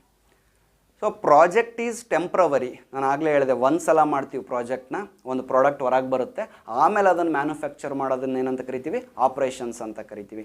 ಆಪ್ರೇಷನ್ಸ್ ಪರ್ಮನೆಂಟ್ ಅನ್ಬೋದು ಅಥವಾ ಸೆಮಿ ಪರ್ಮನೆಂಟ್ ಅಂತ ಕರಿಬೋದು. ಅಲ್ಲಿ ರಿಪೀಟೆಡ್ ಟಾಸ್ಕ್ಗಳೇ ನಡೀತವೆ. ಒಂದು ಸಲ ವ್ಯಾಕ್ಸಿನೇಷನ್ ಕಂಡುಹಿಡಿದ್ಬಿಟ್ರೆ ಅದನ್ನು ಮ್ಯಾನುಫ್ಯಾಕ್ಚರಿಂಗ್ ಮಾಡೋದು ರಿಪೀಟೆಡ್ ಟಾಸ್ಕ್, ಅದನ್ನು ಸೇಲ್ ಮಾಡೋದು ರಿಪೀಟೆಡ್ ಟಾಸ್ಕ್. ಓಕೆನಾ. Next, it has definite start and end ಅಂತಾರೆ. ಪ್ರಾಜೆಕ್ಟಿಗೆ ಒಂದು ಸ್ಟಾರ್ಟ್ ಡೇಟ್ ಇರುತ್ತೆ, ಎಂಡ್ ಡೇಟ್ ಇರುತ್ತೆ. ಬಟ್ ಆಪ್ರೇಷನ್ಸಿಗೆ ಎಂಡ್ ಡೇಟ್ ಇರೋದಿಲ್ಲ. ನಾವು ಅದನ್ನು ಮ್ಯಾನುಫ್ಯಾಕ್ಚರ್ ಮಾಡ್ತಾನೆ ಇರಬೇಕಾಗತ್ತೆ until unless there is a demand. ಇದೇ ರೀತಿ ನೀವು ಒಂಚೂರು ಇಮ್ಯಾಜಿನೇಷನ್ ಮಾಡ್ಕೊಳ್ಳಿ. ನಿಮ್ಮ ಬ್ರಾಂಚ್ಗಳಿಗೆ ಏನೋ ಒಂದು ಹೊಸ ಸಿವಿಲ್ ಇಂಜಿನಿಯರ್ಸಿಗೆ ಹೇಳೋದಾದರೆ, ಒಂದು ಹೊಸದೇನಾದರೂ ಒಂದು ಬ್ರಿಕ್ನ ಕಂಡುಹಿಡಿತಾ ಇದ್ದಾರೆ ಅಂತ ಆದರೆ, ಈಗ ನಿಮಗೆ ಮಣ್ಣಲ್ಲಿ ಬ್ರಿಕ್ ಮಾಡೋದು ಗೊತ್ತಿದೆ, ಸಿಮೆಂಟಲ್ಲಿ ಬ್ರಿಕ್ಸ್ನ ಮಾಡ್ತಿದ್ದಾರೆ, ಇನ್ನೊಂದೇನೋ ಬೇರೆ ಮಟೀರಿಯಲ್ನ ಹಾಕಿ ಹೊಸ ಥರದ್ದೊಂದು ಏನಾದರೂ ಒಂದು ಇಟ್ಟಿಗೆನ ಕಂಡುಹಿಡಿಬೇಕು ಅಂತ ಹೊರಟ್ರೆ that is called as project. ಆ ಪ್ರಾಜೆಕ್ಟ್ನ ಮಾಡಿ ಆದಮೇಲೆ ಅವನ್ನೇನು ಮ್ಯಾನುಫ್ಯಾಕ್ಚರ್ ಮಾಡ್ತಿರಲ್ಲ, ಕ್ಲೈಂಟಿಗೆ ಕೊಡಬೇಕು ಅಂತ ಅಥವಾ ಮಾರ್ಕೆಟಿಗೆ ಬಿಡಬೇಕು ಅಂತ, that is called as operations. ಅದನ್ನು ಮಾಡಲಿಕ್ಕೆ ಏನೇನೆಲ್ಲ ಆ್ಯಕ್ಟಿವಿಟೀಸ್ ಯೂಸ್ ಮಾಡ್ತೀವಿ ನೋಡಿ, ಸೊ ಅವೆಲ್ಲವೂ ಕೂಡ ಆಪ್ರೇಷನ್ಸ್ ಅಂತ ಕರಿತೀವಿ. ಓಕೆ, ಆಮೇಲೆ ಇನ್ನೊಂದು ಬರುತ್ತೆ ಪ್ರೋಸೆಸ್ ಅಂತೇಳಿ. ಪ್ರೋಸೆಸ್ ಅಂದರೆ ಏನು ಅಂದರೆ, ಇಲ್ಲಿ ಬಳಸ್ತಕ್ಕಂಥ ಟೆಕ್ನಾಲಜಿ ಇರ್ಬೋದು, ಮೆಥಡ್ ಇರ್ಬೋದು, ಸಿಸ್ಟಮೆಟಿಕ್ ಆ್ಯಕ್ಟಿವಿಟೀಸ್ಗಳು, ಸೀಕ್ವೆನ್ಸ್ ಆಫ್ ಆ್ಯಕ್ಟಿವಿಟೀಸಿಗೆ ಪ್ರೋಸೆಸ್ ಅಂತ ಕರಿತೀವಿ. ಬಟ್ ಆಪ್ರೇಷನ್ಸ್ ಅಂದರೆ ನಾನೀಗ ಹೇಳ್ತಾ ಇದ್ದೀನಿ, it is a repeated task, it has no end ಅಂತ ಕರಿತೀವಿ. ಪ್ರಾಜೆಕ್ಟಲ್ಲಿ ಒಂದು ಡೆಫಿನೆಟ್ ಔಟ್ಕಮ್ ಇರುತ್ತೆ, ಬಟ್ ಆಪ್ರೇಷನ್ಸಲ್ಲಿ ಇಂಥದ್ದೇ ಡೆಫಿನೆಟ್ ಔಟ್ಕಮ್ ಅಂತ ಇರಲ್ಲ. ಸೊ ಇರೋ ಪ್ರಾಡಕ್ಟ್ನೇ ನಾವು ಪದೇ ಪದೇ ರಿಪೀಟೆಡ್ ಆಗಿ ಏನು ಮಾಡ್ತಾ ಇರ್ತೀವಿ, ಸೊ ಪ್ರೊಡ್ಯೂಸ್ ಮಾಡ್ತಾ ಇರ್ತೀವಿ. ಆಮೇಲೆ ಪ್ರಾಜೆಕ್ಟಿಂದ ಬರ್ತಕ್ಕಂಥ ಔಟ್ಪುಟ್ಟು, ಒಂದು ಸಲ ಏನೋ ಒಂದು ವ್ಯಾಕ್ಸಿನೇಷನ್ನ ನಾನು ಕಂಡುಹಿಡಿತಾ ಇದ್ದೀನಿ ಅಂದರೆ ಅದರಿಂದ ಬರೋ ಔಟ್ಪುಟ್ಟು ಹೊಸದು, ಯುನೀಕ್ ಅಂತ ಕರಿತೀವಿ. ಬಟ್ ಆಪ್ರೇಷನ್ಸಿಂದ ಬರ್ತಕ್ಕಂಥದ್ದು ರಿಪೀಟೇಟಿವ್ ಪ್ರಾಡಕ್ಟ್, ಅದೇ ವ್ಯಾಕ್ಸಿನೇಷನ್ನ ಲಕ್ಷಾಂತರ ನಾನು ಪ್ರೊಡ್ಯೂಸ್ ಮಾಡ್ತಾ ಇದ್ದೀನಿ ಅಂತ. ಇಲ್ಲಿ ಒಂದು ಪ್ರಾಜೆಕ್ಟ್ ಮಾಡಲಿಕ್ಕೆ ಇನ್ವೆಸ್ಟ್ಮೆಂಟ್ ಬೇಕು. ಮೊದಲು ನಾವೇನು ಮಾಡ್ತೀವಿ, ಇನ್ವೆಸ್ಟ್ಮೆಂಟ್ ಮಾಡಿ ಬಂಡವಾಳ ಹೂಡಿ ಕಂಡುಹಿಡಿತೀವಿ. ಓಕೆನಾ. ಬಟ್ ಆಪ್ರೇಷನ್ಸ್ ಮಾಡುವಾಗ ನಮಗೇನು ಬರುತ್ತೆ, ರೆವೆನ್ಯೂ ಬರುತ್ತೆ. ನಾನು ಆ ವ್ಯಾಕ್ಸಿನೇಷನನ್ನು ಮಾರಿದ ಮೇಲೆ ಏನು ಬರುತ್ತೆ, ನನಗೆ ರೆವಿನ್ಯೂ ಜನ್ರೇಟ್ ಆಗ್ತಾ ಹೋಗುತ್ತೆ.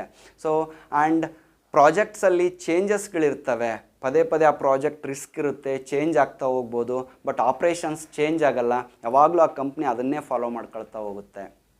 ಮೆಕ್ಯಾನಿಕಲಲ್ಲಿ ಈ ಥರದ್ದು ತುಂಬ ಇರುತ್ತೆ. ಪ್ರೊಡಕ್ಷನ್ ಬೇಸ್ಡ್ ಕಂಪ್ನಿನಲ್ಲಿ ಏನಾದರೂ ಒಂದು ಇಂಜಿನ್ ಆಗಿರ್ಬೋದು ಅಥವಾ ಯಾವುದೋ ಒಂದು ಹೊಸ ಥರದ ವೆಹಿಕಲ್ನ ನಾನು ಡಿಸೈನ್ ಮಾಡಬೇಕು ಅಥವಾ ಮಾರ್ಕೆಟಿಗೆ ತರಬೇಕು ಅಂದರೆ ಅದ್ರ ಬಗ್ಗೆ ಏನು ರಿಸರ್ಚ್ ನಡೆಯುತ್ತೆ, ಅದನ್ನು ಪ್ರಾಜೆಕ್ಟ್ ಅಂತ ಕರಿತೀವಿ. ಆ ವೆಹಿಕಲ್ ಒಂದು ಸಲ ನಾವು ಪ್ರಾಜೆಕ್ಟ್ ಕಂಪ್ಲೀಟ್ ಆದಮೇಲೆ ಅದೇ ಥರದ ವೆಹಿಕಲ್ನ ಎಷ್ಟೊಂದು ಮ್ಯಾನುಫ್ಯಾಕ್ಚರ್ ಮಾಡಿ ಮಾರ್ಕೆಟಿಗೆ ಬಿಡ್ತೀವಲ್ಲ, that is called as operations ಅಂತ ಕರಿಬೋದು ಸ್ನೇಹಿತರೆ.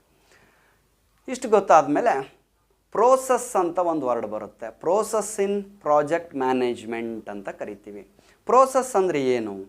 It is a set of related actions and activities that are perform to achieve pre-specified set of products, results or services is called as process ಅಂತ ಕರಿತೀವಿ. ಒಂದು ಪ್ರಾಜೆಕ್ಟ್ನ ಅಚೀವ್ ಮಾಡಬೇಕಾದ್ರೆ different phases ಇರ್ತವೆ. ಆ ಡಿಫ್ರೆಂಟ್ ಫೇಸಸ್ನ ಕಂಪ್ಲೀಟ್ ಮಾಡಲಿಕ್ಕೆ ನಾವೇನು ಸೀಕ್ವೆನ್ಸ್ ಆಫ್ ಆ್ಯಕ್ಟಿವಿಟೀಸ್ನ ಬಳಸ್ತೀವಲ್ಲ, ಸೆಟ್ ಆಫ್ ಆ್ಯಕ್ಟಿವಿಟೀಸ್ನ ಬಳಸ್ತೀವಲ್ಲ, that is called as process ಅಂತ ಕರಿಬೋದು.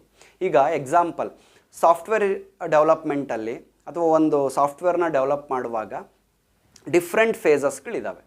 ಫಸ್ಟ್ಗೆ ರಿಕ್ವೈರ್ಮೆಂಟ್ ಅನಾಲಿಸಿಸ್ ಅಂತ ಕರಿತೀವಿ, ಆಮೇಲೆ ಡಿಸೈನ್ ಅಂತ ಬರುತ್ತೆ, ಆಮೇಲೆ ಕೋಡಿಂಗ್ ಅಂತ ಬರುತ್ತೆ, ಆಮೇಲೆ ಟೆಸ್ಟಿಂಗ್ ಅಂತ ಬರುತ್ತೆ. ಇವೆಲ್ಲ ಸೆಟ್ ಆಫ್ ಆ್ಯಕ್ಟಿವಿಟೀಸ್ ಅಥವಾ ಫೇಸಸ್ಗಳಿದ್ದಾವೆ. ಈ ಫೇಸಸ್ಸಲ್ಲಿ ಡೆವಲಪ್ಮೆಂಟ್ನ ಮಾಡುವಾಗ ನಾನು ಏನೆಲ್ಲ ಟೆಕ್ನಾಲಜಿ ಬಳಸ್ತೀನಿ, ಏನೇನು ಟೆಕ್ನಿಕ್ ಬಳಸ್ತೀನಿ, ಏನೇನು ಮೆಥಡ್ ಬಳಸ್ತೀನಿ, ಡೆವಲಪ್ಮೆಂಟ್ನ ಹೆಂಗೆ ಕಂಪ್ಲೀಟ್ ಮಾಡ್ತೀನಿ, ಅಲ್ಲಿ ಬಳಸ್ತಕ್ಕಂಥ ಸೆಟ್ ಆಫ್ ಆ್ಯಕ್ಟಿವಿಟೀಸ್ಗಳಿಗೆ ಪ್ರೋಸೆಸ್ ಅಂತ ಕರಿತೀವಿ. ಟೆಸ್ಟಿಂಗ್ ಮಾಡುವಾಗ ಆ ಟೆಸ್ಟಿಂಗನ್ನು ಕಂಪ್ಲೀಟ್ ಮಾಡಲಿಕ್ಕೆ ಏನೆಲ್ಲ ಟೆಕ್ನಾಲಜಿ, ಮೆಥಡ್ಸ್ಗಳು, ಸ್ಟೆಪ್ಸ್ಗಳನ್ನು ಬಳಸ್ತೀನಿ, ಅದನ್ನು ಪ್ರೋಸೆಸ್ ಅಂತ ಕರಿತೀನಿ. So this is called as process. Okay, example, ಒಂದು ಟು ಬಿಲ್ಡ್ 100 feet ವಾಲ್, ಒಂದು ವಾಲ್ನ ನಾನು ಬಿಲ್ಡ್ ಮಾಡಬೇಕು. ಇದೇನು ಪ್ರಾಜೆಕ್ಟ್ ಅಲ್ಲ, ಆಲ್ರೆಡಿ ವಾಲ್ ಬಿಲ್ಡ್ ಮಾಡೋದು ಹೆಂಗೆ ಅಂತ ನಮಗೆ ಗೊತ್ತಿದೆ. ಆ ವಾಲ್ ಬಿಲ್ಡ್ ಮಾಡುವಾಗ ನಾನು ಏನೆಲ್ಲ ಮೆಥಡ್ಸ್ಗಳನ್ನು ಯೂಸ್ ಮಾಡಬೇಕು, ಏನೆಲ್ಲ ಪ್ರೋಸೆಸ್ನ ಯೂಸ್ ಮಾಡಬೇಕು, ಏನೆಲ್ಲ ಸ್ಟೆಪ್ಸ್ನ ಯೂಸ್ ಮಾಡಬೇಕು ಅನ್ನೋದಿದೆಯಲ್ಲ, that is called as process ಅಂತ ಕರಿಬೋದು ಸ್ನೇಹಿತರೆ. ಈ ಪ್ರೋಸೆಸ್ ಕರೆಕ್ಟಾಗಿದ್ದುಬಿಟ್ರೆ ನಿನ್ನ ಔಟ್ಕಮ್ ಏನಾಗುತ್ತೆ, ಕರೆಕ್ಟಾಗಿ ಬರುತ್ತೆ. ಸೊ ಈ ಪ್ರೋಸೆಸ್ ಅನ್ನೋದು ನಮ್ಮ ಜೀವನದಲ್ಲೂ ಇರುತ್ತೆ, ನಮ್ಮ ಎಜುಕೇಷನಲ್ಲೂ ಇರುತ್ತೆ. ನೋಡಿ, ಎಕ್ಸಾಮ್ ಪ್ರೋಸೆಸ್ ಅಂತ ಕರಿತೀವಿ, ಎಜುಕೇಷನ್ ಈಸ್ ಎ ಪ್ರೋಸೆಸ್ ಅಂತ ಕರಿತೀವಿ. ಎಕ್ಸಾಮ್ನ ಹೆಂಗೆ ಮಾಡ್ಬೇಕು ನಾನು ಅನ್ನೋದಕ್ಕೆ ಸ್ಟೆಪ್ ಬೈ ಸ್ಟೆಪ್ ಆ್ಯಕ್ಟಿವಿಟೀಸ್ ಇದ್ದಾವೆ.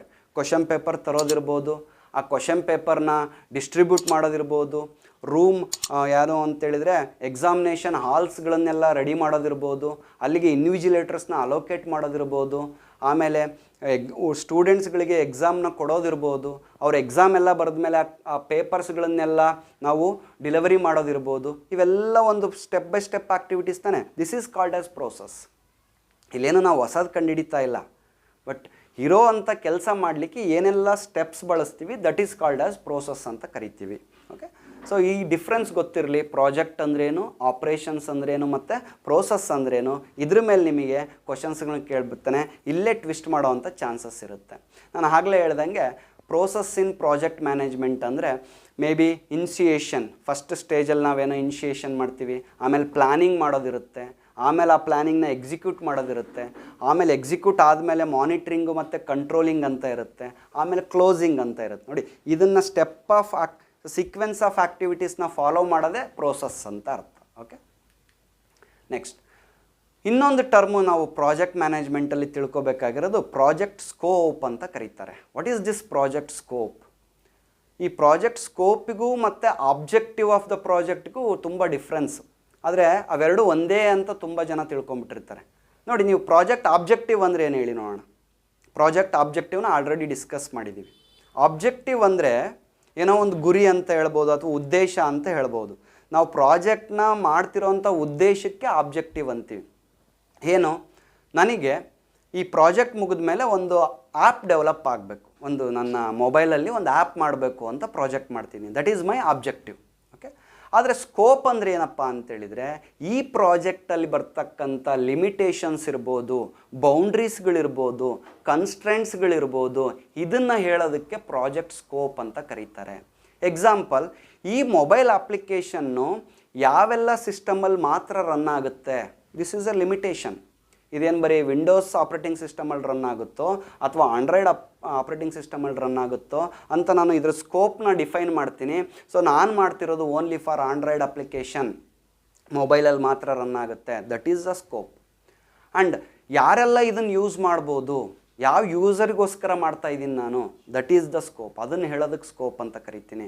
ಇದು ಆಬ್ಜೆಕ್ಟಿವ್ ಅಲ್ಲ. Objective is to develop an application, mobile application. But ಅದರಲ್ಲಿರ್ತಕ್ಕಂಥ ಕನ್ಸ್ಟ್ರೈಂಟ್ಸ್, ಅದರಲ್ಲಿರ್ತಕ್ಕಂಥ ಲಿಮಿಟೇಷನ್ಸ್, ಅದರದ್ದು ಒಂದು ವ್ಯಾಪ್ತಿ, ಇದು ವರ್ಕ್ ಆಗ್ತಕ್ಕಂಥ ವ್ಯಾಪ್ತಿ, ಯಾರಿಗೋಸ್ಕರ ಮಾಡ್ತಿದ್ದೀನಿ ಇದು, ಅದನ್ನು ನಾನು ಏನಂತ ಕರಿತೀನಿ, ಸ್ಕೋಪ್ ಅಂತ ಕರಿತೀನಿ. So example, scope of an activity, project or procedure represents the limitations or defines the boundaries of the application. ಇದು ಲಿಮಿಟೇಷನ್ಸ್ನ ಮತ್ತು ಬೌಂಡ್ರೀಸ್ಗಳನ್ನು ಡಿಫೈನ್ ಮಾಡುತ್ತೆ. ಯಾವುದ್ರದ್ದೇ ಪ್ರಾಜೆಕ್ಟ್ದಾಗಿರ್ಬೋದು, ಪ್ರೊಸೀಜರ್ದಾಗಿರ್ಬೋದು, ಇದು ಬೌಂಡ್ರೀಸ್ ಮತ್ತು ಲಿಮಿಟೇಷನ್ಸ್ನ ಹೇಳ್ತಾ ಹೋಗುತ್ತೆ. ಇದು ನಿಮ್ಮ ತಲೆಯಲ್ಲಿರಲಿ ಈ ವರ್ಡ್ಸ್ಗಳು. This is called as project scope ಅಂತ ಕರಿತೀವಿ ಸ್ನೇಹಿತರೆ. ಈಗ ಇಷ್ಟು ಟಾಪಿಕ್ಸ್ಗಳನ್ನು ನಾವು ಕಲ್ತ್ವಿ ಅಂತೇಳಿದರೆ ಇಲ್ಲಿಗೆ ನಿಮ್ಮ ಫಸ್ಟ್ ಚಾಪ್ಟರ್ ಕಂಪ್ಲೀಟ್ ಆಯಿತು ಪ್ರಾಜೆಕ್ಟ್ ಮ್ಯಾನೇಜ್ಮೆಂಟ್ ಸ್ಕಿಲ್ಸಲ್ಲಿ. ಈ ಫಸ್ಟ್ ಚಾಪ್ಟ್ರಿಂದ 4 ಮಾರ್ಕ್ಸಿಗೆ ಬರುತ್ತೆ. ಸೊ ಈ 4 ಮಾರ್ಕ್ಸಿಗೆ ತಗೊಳ್ಳಿಕ್ಕೆ ಇನ್ನೇನೂ ಮಾಡೋದು ಬೇಡ. ನಮ್ಮ ಈ 2 ವೀಡಿಯೋಸ್ಗಳೇನಿದ್ದಾವೆ, ಫಸ್ಟ್ ವಿಡಿಯೋದಲ್ಲಿ ನಾನು 5 ಕಾನ್ಸೆಪ್ಟ್ ಹೇಳಿದ್ದೀನಿ, ಸೆಕೆಂಡ್ ವಿಡಿಯೋದಲ್ಲಿ 5 ಕಾನ್ಸೆಪ್ಟ್ ಹೇಳಿದ್ದೀನಿ. ಇದ್ರ ಮೇಲೆ ಯಾವ ರೀತಿ ಕ್ವಶನ್ಸ್ ಬರ್ತವೆ ಅಂತ ನೋಡೋಣ. ಇದಿಷ್ಟನ್ನು ನೋಡಿಕೊಂಡ್ರೂ ಕೂಡ ನಿಮಗೊಂದು ಜನರಲ್ಲಾಗಿ ಒಂದು ಐಡಿಯಾ ಬರುತ್ತೆ. ನೀವು ಯಾವುದೇ ರೀತಿ ಕ್ವಶನ್ಸ್ ಕೊಟ್ಟರು ಇದರಲ್ಲಿ ಅಟೆಂಡ್ ಮಾಡ್ತೀರಾ ಸ್ನೇಹಿತರೆ. ಹಾಗಾದರೆ ಕ್ವಶನ್ಸ್ಗಳನ್ನ ಯಾವ ರೀತಿ ತೆಗಿಬೋದು ಇದರಲ್ಲಿ ಅಂತ ನೋಡ್ತಾ ಹೋಗೋಣ. First question, which of the following is not the benefit of project management ಅಂತ ಒಂದು ಕ್ವಶನ್ ಕೊಟ್ಟಿದ್ದಾರೆ. ಇದರಲ್ಲಿ ಯಾವುದು ಪ್ರಾಜೆಕ್ಟ್ ಮ್ಯಾನೇಜ್ಮೆಂಟ್ನ ಬೆನಿಫಿಟ್ ಅಲ್ಲ ಅಂತ ಕ್ವಶನ್. ನೀವು ಪ್ರಾಜೆಕ್ಟ್ ಮ್ಯಾನೇಜ್ಮೆಂಟ್ ಬೆನಿಫಿಟ್ನ ನೆನೆಸ್ಕೊಳ್ಳಿ ಒಂದು ಸಲ. ಏನೇನೆಲ್ಲ ಪ್ರಾಜೆಕ್ಟ್ ಮ್ಯಾನೇಜ್ಮೆಂಟ್ ಮಾಡೋದ್ರಿಂದ ಏನೆಲ್ಲ ಬೆನಿಫಿಟ್ ಆಗುತ್ತೆ ಅಂತ. ಎಫಿಷಿಯನ್ಸಿ ಇಂಪ್ರೂವ್ ಆಗುತ್ತಾ? ಎಸ್, ಹಾಗಾಗಿ ಇದು ಬೆನಿಫಿಟ್ಟೇನೆ. ಬೆಟರ್ ಕಸ್ಟಮರ್ ಸ್ಯಾಟಿಸ್ಫ್ಯಾಕ್ಷನ್ ಆಗುತ್ತಾ? ಒಳ್ಳೆ ಪ್ರಾಡಕ್ಟ್ ಕೊಟ್ಟ ಮೇಲೆ ನಾವು ಒಳ್ಳೆ ಪ್ರಾಜೆಕ್ಟ್ ಮ್ಯಾನೇಜ್ಮೆಂಟ್ ಸ್ಕಿಲ್ ಯೂಸ್ ಮಾಡಿದ್ಮೇಲೆ ಒಳ್ಳೆ ಪ್ರಾಡಕ್ಟ್ ಹೊರಗೆ ಬರುತ್ತೆ. ಅದನ್ನು ತೊಗೊಂಡ್ಮೇಲೆ ಕಸ್ಟಮರ್ ಸ್ಯಾಟಿಸ್ಫ್ಯಾಕ್ಷನ್ ಆಗೇ ಆಗುತ್ತೆ. Reduced time and effort. Project management ಅಂದರೆ ಪ್ಲ್ಯಾನಿಂಗ್ ಅಂತ ಅರ್ಥ, ಅಲ್ಲಿ ಒಳ್ಳೆ ಸ್ಕಿಲ್ಗಳನ್ನು ಬಳಸಿರ್ತೀವಿ ಅಂತ ಅರ್ಥ. ಸೊ ಹಾಗಾಗಿ ಟೈಮ್ ಮತ್ತು ಎಫರ್ಟ್ ಡೆಫಿನೆಟ್ಟಾಗಿ ಕಡಿಮೆ ಆಗುತ್ತೆ. Increased risk. ನೋಡಿ, ರಿಸ್ಕ್ ಜಾಸ್ತಿ ಆಗುತ್ತಾ ಪ್ರಾಜೆಕ್ಟ್ ಮ್ಯಾನೇಜ್ಮೆಂಟ್ ಯೂಸ್ ಮಾಡೋದ್ರಿಂದ? Definitely not. ರಿಸ್ಕ್ ಕಡಿಮೆ ಮಾಡಬೇಕು ಅಂತ ಪ್ರಾಜೆಕ್ಟ್ ಮ್ಯಾನೇಜ್ಮೆಂಟ್ ಬಳಸ್ತೀವಿ. ಹಾಗಾಗಿ ಯಾವುದು ಬೆನಿಫಿಟ್ ಅಲ್ಲ ಅಂದರೆ option D, that is increased risk. Okay, ಈ ರೀತಿ ಕ್ವಶನ್ಸ್ ಕೇಳ್ತಾರೆ. ಸೆಕೆಂಡ್ ಕ್ವಶನ್ಗೆ ಹೋಗೋಣ. The person who involved in planning the work, monitoring, directing and leading the team members is called as. ಯಾವ ವ್ಯಕ್ತಿ ಆ ಟೀಮ್ ಮೆಂಬರ್ಸ್ನ ಮ್ಯಾನೇಜ್ ಮಾಡ್ತಾನೆ, ಅವರಿಗೆ ಡೈರೆಕ್ಷನ್ ಕೊಡ್ತಾನೆ, ಮಾನಿಟ್ರಿಂಗ್ ಮಾಡ್ತಾನೆ, ವರ್ಕ್ನ ಮಾನಿಟ್ರ್ ಮಾಡ್ತಿರ್ತಾನೆ, ಅವನಿಗೇನಂತ ಕರೀತಾರೆ? ಕನ್ಸಲ್ಟೆಂಟಾ ಅಥವಾ ಟೀಮ್ ಮೆಂಬರಾ, ಕ್ಲೈಂಟ್ ಅಂತೀವ, ಪ್ರಾಜೆಕ್ಟ್ ಮ್ಯಾನೇಜರ್ ಅಂತೀವ, CEO ಅಂತೀವ? So the option C is correct. ಆ ವ್ಯಕ್ತಿ ಯಾರು ಅಂತೇಳಿದರೆ ಪ್ರಾಜೆಕ್ಟ್ ಮ್ಯಾನೇಜರ್. ಓಕೆ, ಕ್ಲೈಂಟ್ ಅಂತೇಳಿದರೆ ನಮ್ಮಿಂದ ಪ್ರಾಜೆಕ್ಟ್ ಯಾರಿಗೋಸ್ಕರ ಮಾಡ್ತಿದ್ದೀವಲ್ಲ ಅವನನ್ನು ಕ್ಲೈಂಟ್ ಅಥವಾ ಕಸ್ಟಮರ್ ಅಂತ ಕರಿತೀವಿ. ಟೀಮ್ ಮೆಂಬರ್ ಅಂದರೆ ನಾವು ಹೇಳಿರೋ ಕೆಲಸ ಮಾಡೋವನಿಗೆ team member, project team member ಅಂತೀವಿ. ಪ್ರಾಜೆಕ್ಟ್ ಮ್ಯಾನೇಜರ್ ಕೆಲಸ ಮಾನಿಟ್ರ್ ಮಾಡೋದು, ಡೈರೆಕ್ಷನ್ ಕೊಡೋದು, ಲೀಡ್ ಮಾಡೋದು, ಇದೆಲ್ಲ ಪ್ರಾಜೆಕ್ಟ್ ಮ್ಯಾನೇಜರ್ ಕೆಲಸ. ಬಟ್ CEO ಅಂದರೆ ಆ ಕಂಪ್ನಿ ಬಾಸ್ ಇರ್ತಾರಲ್ಲ, ಅವರು ಇದನ್ನೆಲ್ಲ ಮಾಡೋದಿಲ್ಲ. ಅವ್ರದ್ದು ಹೈಯರ್ ಲೆವೆಲ್ ಡಿಸಿಷನ್ಸ್ನ ತೊಗೊಳ್ತಾ ಇರ್ತಾರೆ ಸ್ನೇಹಿತರೆ. ನೆಕ್ಸ್ಟ್ ಕ್ವಶನ್ ನೋಡೋದಾದರೆ, concept which represent limitations or defines the boundaries of the project is called. ನೋಡಿ, ಈಗ ತಾನೇ ಎಕ್ಸ್ಪ್ಲೇನ್ ಮಾಡಿದ್ದೀನಿ. ಯಾವ ಕಾನ್ಸೆಪ್ಟು ನಮ್ಮ ಪ್ರಾಜೆಕ್ಟ್ನ ಲಿಮಿಟೇಷನ್ಸ್ಗಳು ಅಥವಾ ಬೌಂಡ್ರೀಸ್ಗಳನ್ನು ಡಿಫೈನ್ ಮಾಡುತ್ತೆ, ಅದಕ್ಕೇನಂತ ಕರಿತೀವಿ ನಾವು? ಆಬ್ಜೆಕ್ಟಿವ್ ಅಂತೀವ, ಸ್ಕೋಪ್ ಅಂತೀವ, ಪ್ರೋಸೆಸ್ ಅಂತೀವ, ಗೋಲ್ ಅಂತೀವ? Definitely the option B is right. That is called as scope of the project. ನಾನೊಂದು ರೋಡ್ ಮಾಡ್ತಾ ಇದ್ದೀನಿ ಅಂದರೆ ನಾನು ಎಷ್ಟು ದೂರ ಮಾಡಬೇಕು ಆ ರೋಡ್ನ, ದಟ್ ಈಸ್ ದ ಸ್ಕೋಪ್. ಇದರಲ್ಲಿ ನಂದು ಲಿಮಿಟೇಷನ್ಸ್ ಎಷ್ಟು, ನಾನು ಯಾವ್ಯಾವೆಲ್ಲ ಲ್ಯಾಂಡ್ಸ್ಗಳನ್ನು ಅಕ್ವೈರ್ ಮಾಡ್ಕೋಬೋದು, ಎಷ್ಟು ಅಗಲ ರೋಡ್ ಮಾಡಬೇಕು ನಾನು, that is the scope of the project may be. Okay, so ಇದನ್ನು ಸ್ಕೋಪ್ ಅಂತ ಕರಿತೀವಿ. ನೆಕ್ಸ್ಟ್ ಕ್ವಶನ್ ನಂಬರ್ 4 ನೋಡೋದಾದರೆ, in the following which is not the role of project consultant. ಈ ಕೆಳಗೆ ಕೊಟ್ಟಿರ್ತಕ್ಕಂಥ 4 ಆಪ್ಷನ್ಸಲ್ಲಿ ಪ್ರಾಜೆಕ್ಟ್ ಕನ್ಸಲ್ಟೆಂಟ್ನ ರೋಲ್ ಯಾವುದು ಅಲ್ಲ ಅಂತ ಕೇಳಿದ್ದಾನೆ. ಈಗ ಒಂದು ಸ್ವಲ್ಪ ನೆನಪಿಸ್ಕೊಳ್ಳಿ, ಪ್ರಾಜೆಕ್ಟ್ ಕನ್ಸಲ್ಟೆಂಟ್ ಏನೆಲ್ಲ ಕೆಲಸ ಮಾಡ್ತಾನೆ ಅಂತ. ಅವನು ಅಸಿಸ್ಟ್ ಮಾಡ್ತಾನೆ, ನಮಗೆ ಹೆಲ್ಪ್ ಮಾಡ್ತಾ ಇರ್ತಾನೆ. ಪ್ಲಾನಿಂಗ್ ಮಾಡೋದಿರ್ಬೋದು, ಎಸ್ಟಿಮೇಷನ್ ಮಾಡೋದಿರ್ಬೋದು, ಅಥವಾ ಟೆಕ್ನಾಲಜಿಯಲ್ಲಿರ್ಬೋದು, ಅಥವಾ ಯಾರಾದರೂ ಸ್ಕಿಲ್ಸ್ ಕಡಿಮೆ ಇದೆ ಅಂತೇಳಿದರೆ ಅದರಲ್ಲಿರ್ಬೋದು. ಅದನ್ನೆಲ್ಲ ಹೆಲ್ಪ್ ಮಾಡ್ತಾ ಇರ್ತಾನೆ, ಅಸಿಸ್ಟ್ ಮಾಡ್ತಾ ಇರ್ತಾನೆ ಅಂತ ಹೇಳಿದ್ದೀವಿ. ಈಗ ಆಪ್ಷನ್ಸ್ಗಳು ನೋಡೋಣ. They fill the gap when there is no in-house facility available. Yes, ಅವನದೇ ಕೆಲಸ. They provide the assistant with new technology. Yes, ಅವನದೇ ಕೆಲಸ. They assist to achieve cost control and time control. Cost control ಮಾಡೋಕ್ಕೆ assist ಮಾಡ್ತಾನೆ, time control ಮಾಡೋದಕ್ಕೆ assist ಮಾಡ್ತಾನೆ. Provide the budget for the project. ಆ project ಮಾಡಲಿಕ್ಕೆ ದುಡ್ಡು ಕೊಡ್ತಾನ? Definitely not. ಸೊ ಹಾಗಾಗಿ ಪ್ರಾಜೆಕ್ಟ್ ಕನ್ಸಲ್ಟೆಂಟ್ ಯಾವುದು ಕೆಲಸ ಅಲ್ಲ ಅಂತ ನೋಡಿದರೆ option 4, that is provide the budget for the project. ಅವ್ನು ಬಡ್ಜೆಟ್ ಕೊಡೋದಿಲ್ಲ, ಅವ್ನು ಬರೀ ಹೆಲ್ಪ್ ಮಾಡ್ತಾ ಇರ್ತಾನೆ ಅಂತೇಳಿ. ಸೊ ನೆಕ್ಸ್ಟ್ ಕ್ವಶನ್ ನೋಡೋದಾದರೆ 5th question, dash is a set of actions and activities that are perform to achieve a pre-specified set of products, results or services. A set of activities to achieve a pre specified products results or services. ಇದಕ್ಕೆ ಏನಂತ ಕರಿತೀವಿ? Definitely process ಅಂತ ಕರಿತೀವಿ. Process is a set of actions and activities to achieve or to perform pre specified set of project my dear friends. Last ಕ್ವಶನ್ಸ್ನ ನೋಡೋದಾದರೆ identify the wrong statement in the following. ಈ ಥರನೂ ಕೇಳ್ಬೋದು. 4 options ಕೊಡ್ತಾನೆ, ಅದರಲ್ಲಿ ಯಾವುದು ಸರಿ ಇಲ್ಲ ಯಾವುದು ತಪ್ಪು ಅಂತ ನೀವು ಐಡೆಂಟಿಫೈ ಮಾಡಬೇಕಾಗತ್ತೆ. First one is operations or permanent. Yes, ಪ್ರಾಜೆಕ್ಟ್ಗೂ ಮತ್ತು ಆಪ್ರೇಷನ್ಸ್ಗೂ ನಾವು ಡಿಫ್ರೆನ್ಸ್ ನೋಡಿದಾಗ ಪ್ರಾಜೆಕ್ಟ್ ಅನ್ನತಕ್ಕಂಥದ್ದು ಟೆಂಪ್ರವರಿ, ಬಟ್ ಆಪ್ರೇಷನ್ಸ್ ಅಂತಕ್ಕಂಥದ್ದು ಪರ್ಮನೆಂಟ್ ಆರ್ ಸೆಮಿ ಪರ್ಮನೆಂಟ್ ಅಂತ ಕರಿತೀವಿ. Operations are contains repetitive task. Operations contains repetitive task. Yes, of course ಇದರಲ್ಲಿ ತುಂಬ ರಿಪಿಟೇಟಿವ್ ರೊಟೀನ್ ಟಾಸ್ಕ್ನೇ ಮಾಡ್ತಾ ಇರ್ತೀವಿ. ಮ್ಯಾನುಫ್ಯಾಕ್ಚರಿಂಗ್ ಮಾಡೋದು, ಸೇಲ್ಸ್ ಮಾಡೋದು, ಮಾರ್ಕೆಟಿಂಗ್ ಮಾಡೋದು. ಆಮೇಲೆ operations have no end point. Yes, there is no end point for the operations until unless there is a demand we supply with the operations. And fourth option is none of the above. Yes, ಇದರಲ್ಲಿ ಯಾವುದೂ ತಪ್ಪು ಸಿಗಲಿಲ್ಲ, ಹಾಗಾಗಿ ನಾವು ಯಾವುದಕ್ಕೆ ಆನ್ಸರ್ನ choose ಮಾಡಬೇಕು? Fourth option, that is none of the above. ಸ್ನೇಹಿತರೆ, ಈ ರೀತಿಯಾಗಿ ನಿಮಗೆ ಡಿಫ್ರೆಂಟ್ ಟೈಪ್ಸ್ ಆಫ್ ಕ್ವಶನ್ಸನ್ನು ಅಲ್ಲಿರೋ ಡೆಫಿನಿಷನ್ಸ್ ಮೇಲೆ ಕೇಳ್ತಾರೆ, ಅಲ್ಲಿರ್ತಕ್ಕಂಥ ಪಾಯಿಂಟ್ಸ್ ಮೇಲೆ ಕೇಳ್ತಾರೆ. ಇಷ್ಟನ್ನು ನೋಡ್ಕೊಂಡು ಹೋದರೆ ಸಾಕು, ಇಷ್ಟನ್ನು ಅರ್ಥ ಮಾಡ್ಕೊಂಡ್ಬಿಟ್ರೆ ಸಾಕು, ನೀವು 100 ಕ್ವಶನ್ಸನ್ನು ಓದೋ ಅವಶ್ಯಕತೆ ಇಲ್ಲ ಸ್ನೇಹಿತರೆ. ಕಾನ್ಸೆಪ್ಟ್ ಅರ್ಥ ಆದರೆ ತುಂಬ ಕ್ವಶನ್ಸನ್ನು ಓದೋ ಅವಶ್ಯಕತೆ ಇಲ್ಲ. ಸೊ ಹಾಗಾಗಿ ಇನ್ನೂ ಇದ್ರ ಬಗ್ಗೆ ಹೆಚ್ಚಿನ ಕ್ವಶನ್ಸ್ಗಳು ಬೇಕು, ಮತ್ತು ಹೆಚ್ಚಿನ ಟೆಸ್ಟ್ಗಳು ಬೇಕು, ಮತ್ತು ನೋಟ್ಸ್ ಮಟೀರಿಯಲ್ ಬೇಕು ಅಂತೇಳಿದರೆ ನಮ್ಮ ಡಿಸ್ಕ್ರಿಪ್ಷನಲ್ಲಿ ಕೊಟ್ಟಿರ್ತಕ್ಕಂಥ ಟೆಲಿಗ್ರಾಮ್ ಗ್ರೂಪ್ಗೆ ನೀವು ಜಾಯ್ನ್ ಆಗಿ, ಅಲ್ಲಿ ನಿಮಗೆ ನೋಟ್ಸ್ಗಳು ಮತ್ತು ಇನ್ನೂ ಹೆಚ್ಚಿನ MCQ ಕ್ವಶನ್ಸ್ ಈ ಪಾಠದ ಮೇಲೆ ನಾವು ಅಲ್ಲಿ ಅಪ್ಲೋಡ್ ಮಾಡ್ತಾ ಹೋಗ್ತೀವಿ ಸ್ನೇಹಿತರೆ. ಅದನ್ನು ತೊಗೊಂಬಿಟ್ಟು ಈ ಪಾಠವನ್ನು ಕೇಳಿ ನಿಮ್ಮ ಫ್ರೆಂಡ್ಸ್ಗಳಿಗೆ ಶೇರ್ ಮಾಡಿ ಮತ್ತು ಸಬ್ಸ್ಕ್ರೈಬ್ ಆಗಿ. ಇನ್ನೂ DCETಗೆ ಬೇಕಾದಂಥ ಎಲ್ಲ ಮಾಹಿತಿಗಳನ್ನು ಮತ್ತು ಎಲ್ಲ ಕ್ಲಾಸ್ಗಳನ್ನು ಅಪ್ಲೋಡ್ ಮಾಡ್ತೀವಿ. ಅದರ ಬೆನಿಫಿಟ್ ತೊಗೊಂಡು ಯಾವುದೇ ಕೋಚಿಂಗ್ ಕ್ಲಾಸಸ್ ಇಲ್ಲದೆ ನೀವೇ ಈ ಕ್ಲಾಸ್ಗಳನ್ನು ಕೇಳಿಕೊಂಡು ಆ ಮಟೀರಿಯಲ್ಸ್ಗಳನ್ನು ಓದ್ಕೊಂಡು ಈ ಸಲ DCETಯಲ್ಲಿ ಒಳ್ಳೆ ರ್ಯಾಂಕಿಂಗ್ ತೆಗೆದು ಒಂದು ಒಳ್ಳೆ ಇಂಜಿನಿಯರಿಂಗ್ ಕಾಲೇಜ್ಗೆ ಹೋಗಿ ಅಂತ ಹೇಳ್ತಾ ನಿಮ್ಮೆಲ್ಲರಿಗೂ ಧನ್ಯವಾದಗಳು. Thank you very much.